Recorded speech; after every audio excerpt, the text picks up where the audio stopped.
Welcome back to CFO Weekly, where we're talking with financial leaders about how to build efficiency in their teams, create time for strategy, and ultimately get results. With your host, Megan Weiss. Let's jump right in.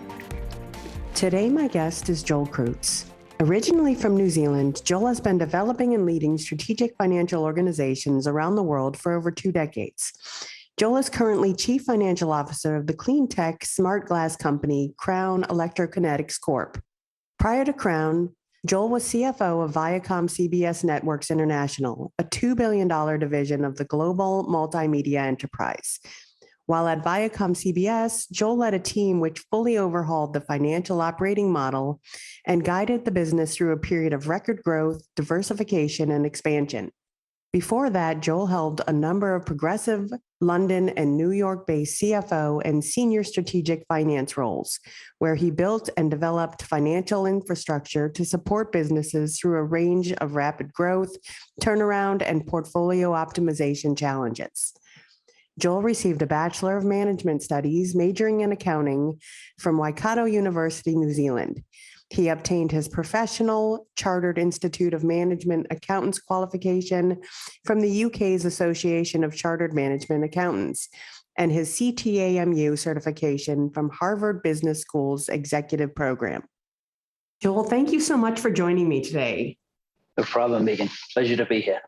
Today, we're going to be delving into your experiences as a CFO supporting startup efforts for an established company and as a CFO for a true startup company, and taking a look at how these two roles have differed. I'm excited about this topic and learning from your challenges, so let's get started. First, tell us about yourself and how you got to where you are today. No problem. So I grew up in rural New Zealand on a farm, which meant a lot of early mornings, hard manual work, and I guess a major case of FOMO, which probably explains why I've ended up living in large cities around the world. But it also provided me with the lessons in farm management. Again, that hard work, better understanding the relationship between ourselves and environment, crop rotation, which I had no idea at the time were preparing me, I guess, for a later life and operating in a sustainable business such as Crown, where I am now. When I left the farm, I did a Bachelor of Management Studies and majored in accounting at university, and then moved to London, where I started to really learn about finance, business, and how to practically apply skills. In London, I had a number of roles in companies such as the BBC, BP Oil, Bloomsbury Publishing, and most significantly at Viacom. But wherever I was working, I was always learning and just trying to extract as much from every experience from everybody that I encountered, whether it was studying management decks, rolling through systems manuals, or just speaking to people to really understand what they did, how I could add value, and just trying to connect dots. I've spent just over 2 decades in media. All of it was in the international markets, although I was actually based out of New York for the last 10 years. And during that time, I became adept and very familiar with operating under high levels of volatility, extremely dynamic conditions, and then ultimately as CFO of ViacomCBS International, learning how to manage an extremely diverse portfolio of international businesses. But I think the one constant's always been a desire to constantly learn, whether in practice or just maintaining a theoretical understanding of what's going on around me. Sounds like an amazing background. And we actually have BP Oil in common. I worked there first. It's a long, long time ago, too, in Chicago. Okay. So are there any particular stories or moves within your career that stand out as turning points? A couple spring to mind. So very, very early on, In fact, when I was first hired at Viacom, it was on a 2-week basis, and I was asked to come in and support the accounts payable department. And I'd been there for a week and noticed that there was a large pile of work on my supervisor's desk that just didn't seem to be going anywhere. So I asked what it was, if I could help with it, and it turned out to be the international invoices, which he really did not enjoy doing. And I assumed that responsibility for the remaining part of that half week, and it led to the next 19 years and 50 weeks that I had at Viacom. And I think what it taught me was that you always have your eyes open, always be looking to add value, and inevitably opportunity will find its way to you. You just never know when a door is going to open. Exactly. And I think if you've got your heads up mentality, right, and are looking around and not just focused on what you're doing, but also looking at that world that you're interacting with, either directly, indirectly, you have a much greater chance of discovering those doors of opportunity. Another, I guess, move in my career was I'd been CFO of the emerging markets for a period of time, which was a really challenging and interesting role with a very unique and diverse set of markets. And I was then asked to move into corporate and establish a new finance and operations organization. And that had 3 core buckets of focus. One was leading international finance projects. Another was integrating any merger and acquisition activity from a finance perspective. And the last one was to turn around underperforming finance organizations. And there was no guidance, really. There was certainly no timetable, and there was no precedent for how I was actually going to execute on the tasks. And it was it was transformational in a number of respects for me. First of all, it was a true global role, so I had a good understanding of the scale of the business on every continent. It was multicultural, multinational. So learning how to interact and to operate with a very diverse community was eye-opening. It taught me to hit the ground running. There wasn't really a great deal of lead time for me to get up to speed, to really define what I need to do. It was get in there, absorb as much information, and turn it around in a very rapid period of time. And lastly, I really started to learn a good deal of the agility and resiliency again, because there wasn't any real regularity or normality to a day, let alone to a week. And so having the past be very structured in terms of timetable and deliverables, and then move into this world, it gave me that sense of creating my own timetable and structure, and the need to be able to move and jump from one task and one field of focus to another in pretty quick time. And that was very helpful and beneficial as I operated in international for a couple of decades. I'm sure that must have been challenging. What skills did you draw on to be able to transition from a role that was structured into a role that basically had no structure at all? I probably learned a lot coming out of rural New Zealand and then having to adapt and cope to working in major cities around the world, right? So again, that desire to learn, coming from that point of view that, I know very little, right? There's an incredible amount for me to be able to learn and master, and having that willingness to just listen and absorb really helped.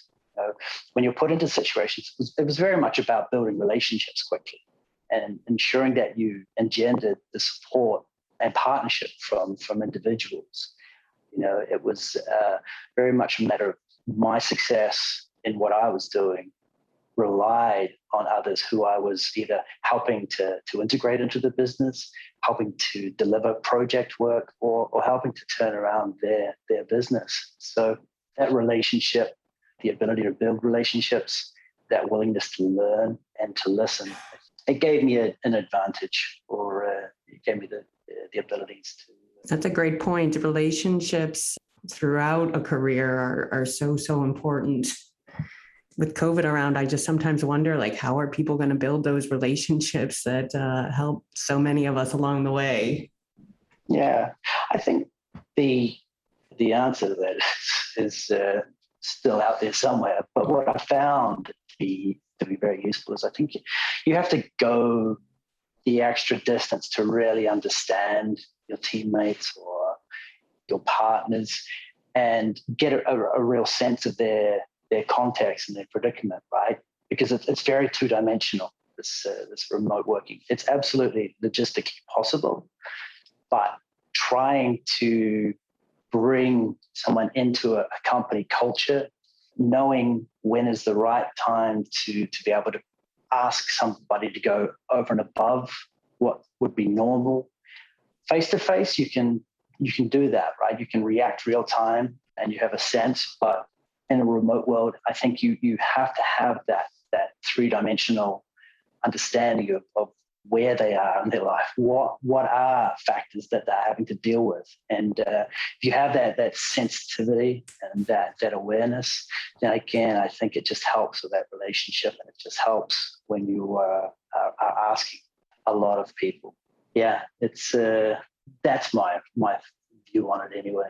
Yeah, no, I think that's great. And I've had people tell me that they've actually gotten to know some of their coworkers better remotely, just because they are forced to take the time to get to know them like that. So yeah, I agree. So tell us about Crown, a bit about their history, their mission, and what it is they do. Sounds like a very interesting company. It is. And I feel really blessed to have found Crown, or Crown to have found me. It's a new clean tech smart glass company, and our mission is to significantly reduce carbon emission levels from one of the largest contributors to the levels of carbon that are being produced nowadays, and that's buildings. Our technology is labeled thin film technology, and it has a brand name of dynamic tint. Came out of Hewlett-Packard originally, around 15 years ago. And after being sitting on a shelf for a while, it was rediscovered and brought to life by Doug Croxall, our fearless chairman and CEO. And just very briefly, the IP and the technology essentially means that we can suspend electrically charged pigment between two extremely thin layers of transparent film. When that film is then laminated onto any glass surface, it has the ability to be transitioned between clear and a dark state in a matter of seconds, 2 seconds to be precise. And when it's clear, it just looks like any normal pane of glass. But in the dark state, you can still see through it. You can still, make out what's outside, but it reduces or eliminates nearly all heat and light waves. And with that, we have incredible propensity to reduce the carbon emissions and any energy costs of any window, whether it's new or, really importantly for us, existing, because we have the ability to retrofit for any commercial building. So that's what our first product is going to be, Megan. We're developing an insert, which is a thin piece of glass with our technology laminated onto it. It has a frame with magnets in that frame, and then it will snap onto the inside of a window within a building. So I'm standing in a 25-story building here in Los Angeles, and this building has roughly 3,000 windows. So we would install 3,000 of our devices into those frames, and those devices will be powered by a lithium-ion battery, which in turn is powered by a solar panel outside. So it's completely renewable. And importantly, that means it doesn't need to be wired into a building either. It will wirelessly communicate with the other 2,999 devices in the building, as well as with the building management system. So once you have these devices in place, you can decide whether you're going to essentially synchronize all of your windows to be dark and to be fully blocking out the light and the heat, or whether you're going to give somebody sitting at a window local manage so that they can adapt or adjust the tinting to their own desire. But what we've seen with our initial field tests is that implementing these devices in our technology can save 26% of energy costs in a building. And given the buildings account for 76% of the energy utility and around 40% of primary energy, that's a staggering amount of potential. It's all done in a very cost-effective manner. I think you can see why I'm so passionate about this. And you think about it, this point in time where we stand now, that UN climate report, which was recently released, which was very depressing, and essentially said that we're now set for the next 30 years, a world that's really going to be heating and waters are going to be rising. But it also really put the onus back on society to start to reduce these levels of carbon emissions and ensure that it's brought under control over the next few decades. And there's a world of regulations that are starting to be brought to bear. The SEC seems to be very close to having ESG metrics included in 10K public reports from companies. And the current level of ESG reporting, it's fluid. There's no set standards. It looks like regulators are about to roll out a whole set of European and international regulations, which will standardize and really clarify what constitutes an appropriate level of carbon emissions or other ESG measures. And I think that is really going to compel businesses, buildings to really look at products like our dynamic tint here at Crown. And what's like the payback period on the investment? How long does it take to recoup that in utility savings? So the other beauty of this, outside of the technology, is the business model. So a business or a building such as this with 3,000 windows would cost around $2.5 million to put these devices in every window, which is a substantial capital outlay, no doubt. But the beauty of our devices is that we can actually lease these because they're not fixtures and fittings, right? They snap in with a magnetic frame and they can be snapped out as well.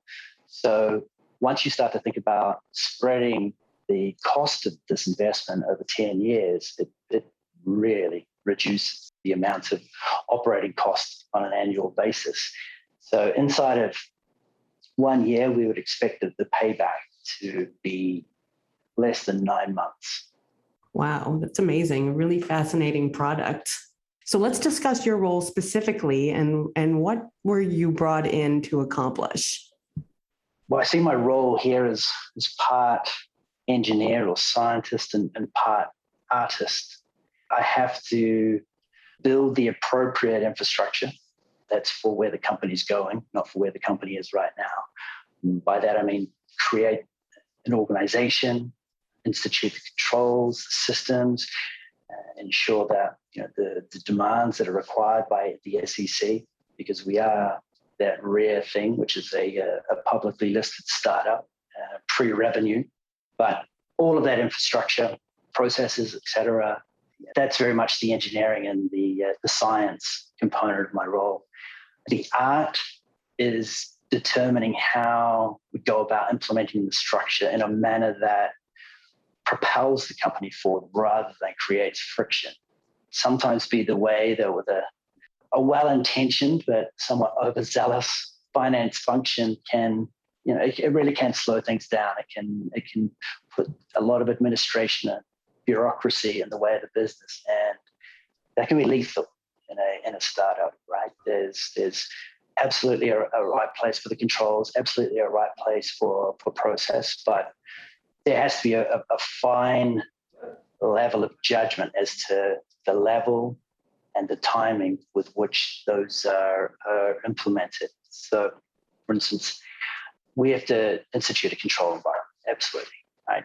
What I would aim to do is just to ensure that I give the company the comfort and the awareness that these controls are in place, and ensure that it empowers employees.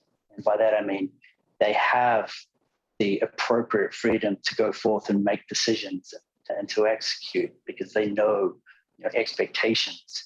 It shouldn't be seen as a restrictive or complication or delaying. And that comes through spending a lot of time with the team, really understanding the mission and balancing that financial infrastructure with what the mission critical elements of the business are. I think, in addition to that, the role here is implementing best-in-class structures and processes and business support. But I'm also intent with a product like ours that I engineer ESG awareness into our financial and management processes, that we're establishing meaningful metrics to track our progress, our performance, whether in terms of the carbon impacts, ensuring that we have sustainable procurement programs, employee welfare, et cetera. So to really walk the walk in this industry. I'm quite an idealist, Megan, but I really want Crown to be seen as a global leader, not just in smart glass technology and reducing carbon emissions, but also how we operate and manage and measure our successes on a sustainable basis. I think that will pay tremendous rewards in terms of the talent that we can bring into the organization. I think it'll also ensure that our mission and our culture is paramount to the team. It's a bold goal and role, but it's exciting. Just your comment about attracting young talent. I think it's so important, like you mentioned, for organizations to be socially impactful these days and to be making a difference, which it sounds like Crown is doing. What we're intending to do. Yeah. You look. I think it's a very challenging talent market now, right? There's a lot of competition, and I absolutely think that we've got an advantage being in the ESG realm, being a sustainable product developer, and we absolutely, as I said, it'll be very clear once people come into the company and they can see that it's purely superficial. That is not going to allow you to retain talent, right? And that will very quickly become clear in the marketplace as well. So it's an imperative for us. I really don't see how businesses can avoid that. And what have been your biggest challenges since transitioning to your role at Crown for a startup?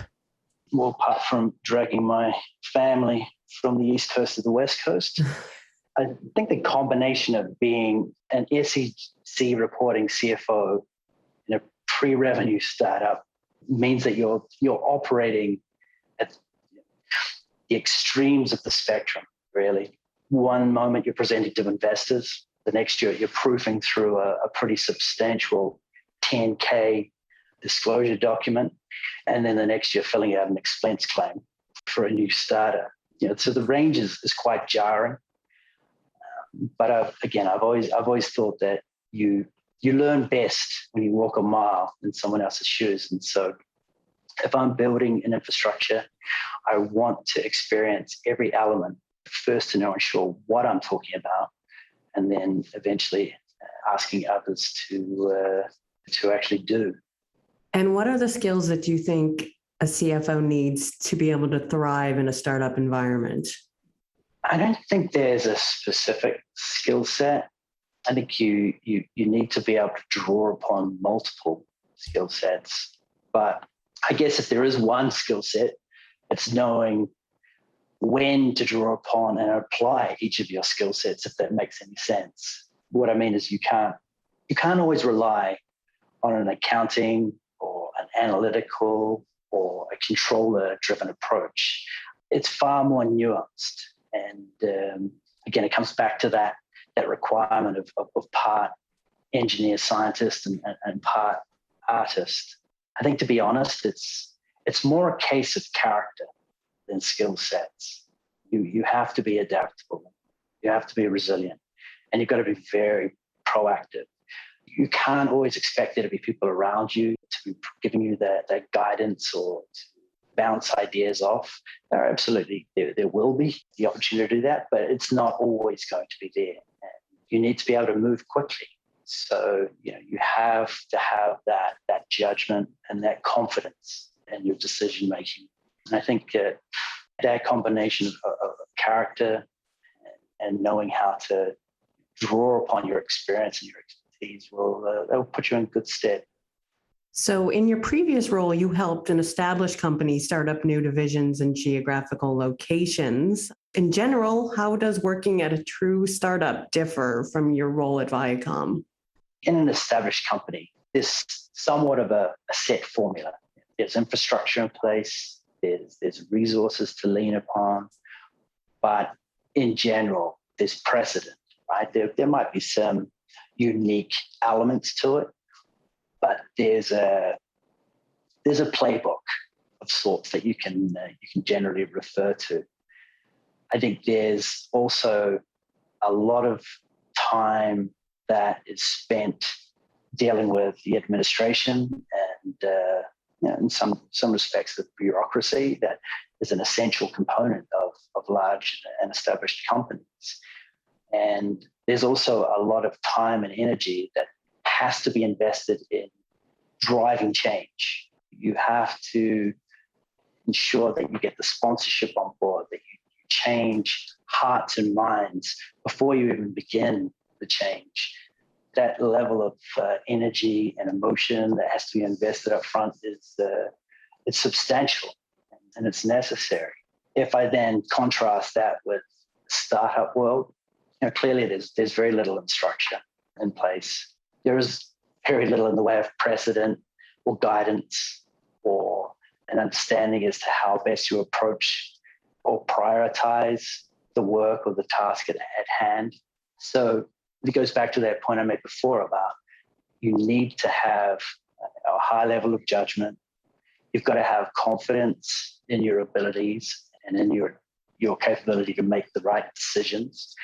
And you really do need to have a very good level of empathy to really understand the founders, to really understand your executive team and understand how you can help them be successful on a very fluid basis too, because obviously things are moving at a very quick rate. It's very dynamic, and trying to be 2-3 steps ahead of where everybody else is heading, I think it's a critical skill set, and it takes a while to develop, but that I think is how you will be successful there.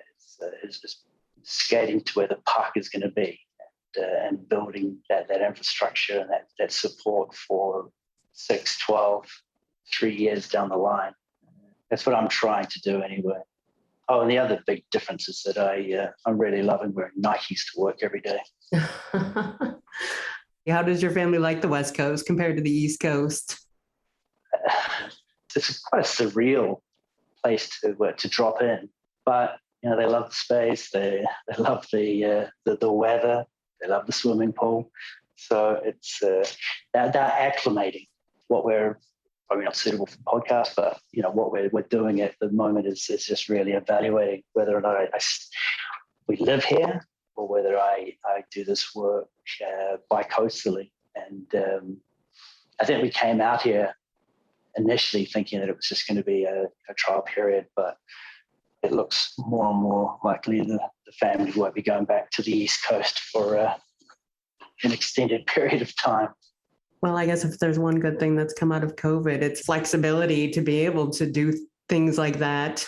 Yeah, that's one benefit I do have with my family. They're very, very supportive, and my wife has really successfully managed her work remotely. And you just have to look at this as an opportunity to do and explore in a way that you haven't or you can't at normal times with the school year and with work commitments. We've made the most of it. So did Crown find you or did you find them? Yeah, somebody from the board reached out and said that this was an opportunity that I might be interested in. It didn't seem like an obvious opportunity. Wrong coast, straight into public company reporting, brand new sector. But as a company, part of our culture is that we have a hiring process that involves as many people as it needs to. And in my case, it was a lot. I spoke to board members. I spoke to all of the executive team. So it was around 9 rounds of interviews. But with every interview, the interest and the enthusiasm and the understanding of the potential just really grew. It's a very rare opportunity where you can come into a startup that's publicly listed, but also a startup that has such an unlimited potential, really, to do something that's so beneficial for the planet, but also at the same time has so much potential to generate shareholder value. It was an extraordinary opportunity. And as I said earlier, I'm just very, very thankful and appreciative that it's found its way to my door. And talk to us specifically about the allocation of capital and how that differs between your CFO role with Viacom and your current CFO role at Crown. Yeah, that's night and day. Yeah. The vast majority of my time at the large companies such as ViacomCBS, cash management wasn't targeted at a level that you either felt responsible for or really capable of influencing. A lot of the decision-making happens at corporate, which makes an absolute sense through the treasury team. So as a divisional CFO, you obviously have targets and it's part of your metrics, but it was far more focused on growing the revenue profitability, more so than the actual cash management. I certainly had no sense of the cost of capital within the company. I mean, the strategy teams would always apply a percentage to our proposals, but to this day, I'm not quite sure what that ever correlated to. But the main focus for me when it came to allocation of capital really was optimizing the portfolio, just ensuring that we were deploying investment between businesses with either the highest returns, yields, or those that had the highest potential. And obviously the contrast of that was pulling resource from businesses where that potential had reached its zenith. If I now contrast that with the startup, it's the lifeblood here. It's daily monitoring our cash burn, determining how we're tracking, understanding how we have to course correct. Every single payment is scrutinized, and that we're being super frugal in all aspects, apart from those that are business critical, such as hiring talent and obviously putting the R&D into our product and also into our customer discovery process. In addition to the daily focus, we're always looking down the road with a view to how we support that investment, infrastructure, and talent acquisition as well. So it's a constant balance between that day-to-day cash management, and then strategic capital planning. It's critical, and it's a great challenge, one that I'm really enjoying. I'm sure that procuring the capital must be night and day as well. So can you talk to us about the specific challenges you've faced at Crown and how you're overcoming them or how you've overcome them? Well, I was blessed in that I arrived at Crown post IPO. We went public at the beginning of January, the end of January this year. And we have a passionate base of investors who firmly believe in the product and management and the mission. And that means that we have a runway, which is not always something that startups have available to them. But it's obviously a finite runway.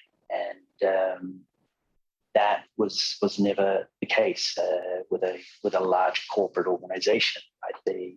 The funding and the cash and capital was always assumed to be available and on tap, as long as the cause was worthy and the requirements were met. But there's a high bar and high level of responsibility that we have to our investors to ensure that capital that they're entrusting us with to grow Crown and to ensure that we're delivering on our mission and our product. And I feel that very personally, that responsibility. So we have a lot of discussions with our investors. We keep them well updated on our progress and expectations, and obviously they have full transparency and visibility into how we're allocating that capital. It's a healthy bit of pressure and awareness that they have that keeps us operating things and managing them in an optimal manner. And what advice would you give other CFOs who are stepping into the role at a startup?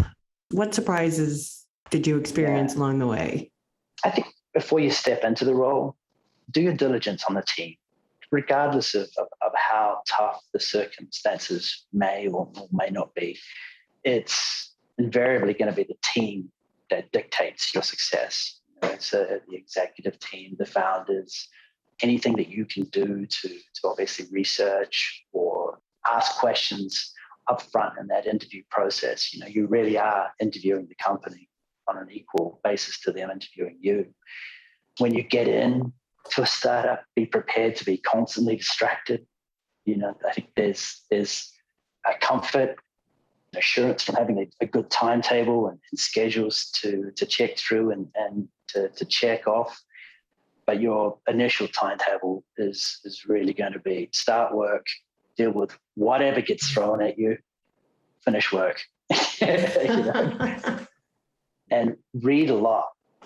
I think something that I really love about Crown is that we have a mandated reading list, which we prescribe no rules. So the Netflix story by Reed Hastings, Working Backwards, which is Amazon's operating procedures. And then we have some very startup focused books, such as The Lean Startup, but most compellingly, 4 Steps to the Epiphany. And that's really our Bible, and that to us represents our approach to going to market, which is very much a customer focus rather than just assuming that your product is going to go out there and people are going to be accepting it with open arms, right? You really do need to understand your market and your customers. But I love that fact that we're readers and that we are learners and that we're also appliers of what we're learning. And any employee actually should look to factor in. Yeah, I love the required reading list. I think it inspires a lifelong love of learning. It's important that you keep reading even when you're long done with school. Yeah, it's actually when we're evaluating talent and looking to bring individuals in, we have 3 bars that we ask them to clear. One is obviously that your competence, that you're going to be performing the work at a very high standard. that's almost table stakes. The second is that you have a passion for sustainability, right? That you genuinely believe in our mission and that you don't just live that at work, but that you also live it in your life. And thirdly, that you are a lifelong learner, whether that be continuing studies, whether it be reading. It really is important to us that you're curious and you have that desire to constantly better yourself and to continually improve. And I don't think there's much wrong with that as a set of requirements. Yeah, I think that those are 3 great things to be looking for. I'm sure you must find a lot of great talent when you're looking at those 3. So as a CFO, what is keeping you up at night these days? I think the next bear market, I have to be aware of what that's going to mean. We've obviously been in a fairly bullish and buoyant market for some time, but obviously gravity will generally prevail. And, you don't have the same insulation in a small growing business as you do in a large established. So just thinking about how that's going to impact the business model, how it's going to impact our customer base, capital markets, all of those elements. Not that you can influence a lot, but it's certainly having that in mind and starting to think about contingencies is something that I do contemplate a lot. Operating in this new sector, so the ESG sector is just exploding at the moment. There's an incredible amount of ESG funds. All of the major funds are mandating a huge portion of their investment now has to have the ESG stamp within it. And again, what as a CFO can I do to make the most of that and to ensure that we're staying abreast of regulatory changes, shifts again, and customer tastes. It's a very fluid and dynamic state, and just being very aware of the external environment is something that I'm really focused on, because you can get wrapped up in the internal world of building this business and building this infrastructure, but it's again critical that you have a heads up mentality here and looking around at competitive forces, looking around at regulatory forces, as well as the general landscape. And lastly, I think it's just maintaining balance in my life. Just again, when you dive into something like this, it can be all-consuming if you let it consume you. But I have a young family, a supportive wife, and I need to make sure that my allocation of time and energy is appropriately balanced. And I'm getting better at that every day. I have a lot of work to do. Yeah, I'm sure that can't be easy. I mean, being a CFO is challenging enough, let alone for a startup company. Yeah. Joel, thank you so much for being my guest today. I enjoyed it, Megan. Thank you very much. Yeah, I really enjoyed speaking with you and hearing about your experiences and the resulting insights. And I appreciate your time today. And I wish you and Crown the best. It sounds like you guys are both going to do great things. Thank you very much. To all of our listeners, please tune in next week. And until then, take care. If you're ready to boost efficiency and streamline your accounting processes at significant cost savings, it's time to talk with Personiv. Their people-powered solutions have transformed the delivery of back-office tasks and general accounting functions for decades, partnering with clients to provide everything from accounts payable to payroll services. See what Personiv can do for you by visiting personiv.com. You've been listening to CFO Weekly, presented by Personiv. Please subscribe wherever you get your podcasts to hear all of our episodes. Want to learn more? Check out personiv.com. Thanks for listening.